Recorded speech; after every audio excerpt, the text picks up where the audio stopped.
Assalamualaikum warahmatullahi wabarakatuh. Saya Nabila. Di sini saya akan menjawab pertanyaan ujian tengah semester mata kuliah filsafat pendidikan Islam. Yang pertama yaitu filsafat pendidikan Islam memengaruhi kegiatan di madrasah maupun di pesantren karena menjadi landasan tujuan, metode, dan nilai pembelajaran yang berorientasi pada pembentukan akhlak dan keseimbangan dunia akhirat. Misalnya kayak di pesantren pembelajarannya tidak hanya berfokus pada kognitif saja, tetapi juga kayak pembiasaan ibadah, adat kepada guru, dan kehidupan yang sederhana. Misalnya kayak di pesantren diwajibkan untuk sholat berjamaah. Yang kedua yaitu filsafat pendidikan Islam menekankan bahwa pendidikan merupakan sarana untuk dekat dengan Allah dan membentuk akhlak manusia.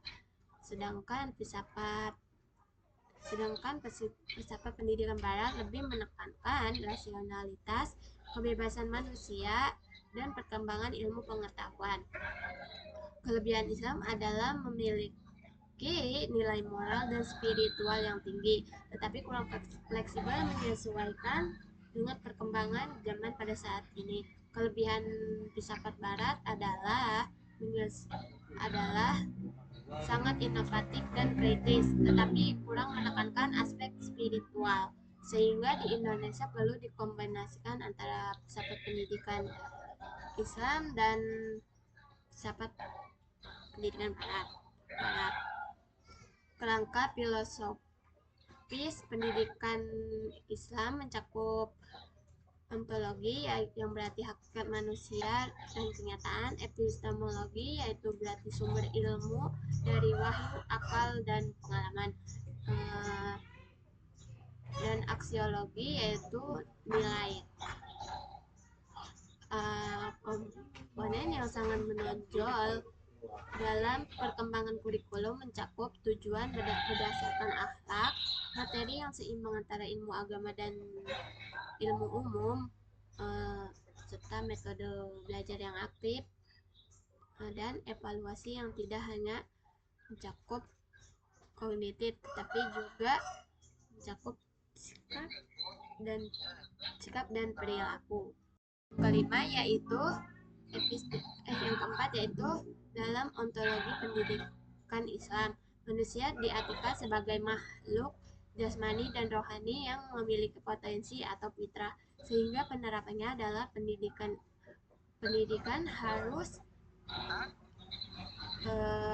mengembangkan keduanya agar seimbang dalam menghadapi tantangan yang dihadapi sekarang ini seperti krisis moral. Sebagai lembaga pendidikan mungkin menekankan pendidikan karakter Islami,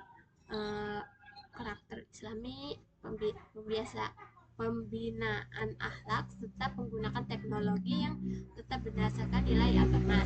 Kelima yaitu epistemologi pendidikan Islam sangatlah penting karena menentukan sumber dan cara memperoleh ilmu yang sebenarnya, yaitu Al-Quran, hadis, akal, dan pengalaman. Hal ini juga sangat bermanfaat bagi terciptanya masyarakat yang lebih baik karena akan menghasilkan manusia yang cerdas bukan hanya pada segi intelektual saja tetapi juga pada segi moral dan spiritual dalam menggunakan ilmunya. Yang keenam yaitu aksiologi pendidikan Islam menekankan pada fokusnya nilai guna ilmu untuk kebaikan dan kemaslahatan. Kini suatu penekanan yang efektif dalam pendidikan Islam adalah pengintegrasian ilmu agama dan ilmu umum, belajar dengan pendidikan karakter dan keteladanan guru yang mampu menciptakan peserta didik yang berilmu sekaligus berakhlak dan siap menghadapi tantangan zaman. Yang ketujuh yaitu rancangan program-program pendidikan Islam perlu mengintegrasikan konsep hakikat manusia sebagai makhluk yang berpotensi dan hakikat pendidikan sebagai proses pembinaan. Komponen utama program ini termasuk tujuan atau membentuk insan kamil, kurikulum terpadu, metode yang aktif dan kontekstual, peran guru sebagai teladan dan religius serta lingkungan yang religius, dan evaluasi menyeluruh yang mencakup aspek kognitif, afektif, dan psikomotorik. Dalam yang terakhir yaitu dalam demok, demok, demokrasi pendidikan. Filsafat pendidikan Islam berperan menciptakan sistem yang adil, inklusif, dan tidak diskriminatif karena Islam menjunjung kesetaraan manusia.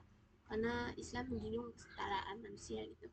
Contohnya kayak memberikan akses pada pendidikan bagi semua, memberikan akses pendidikan kepada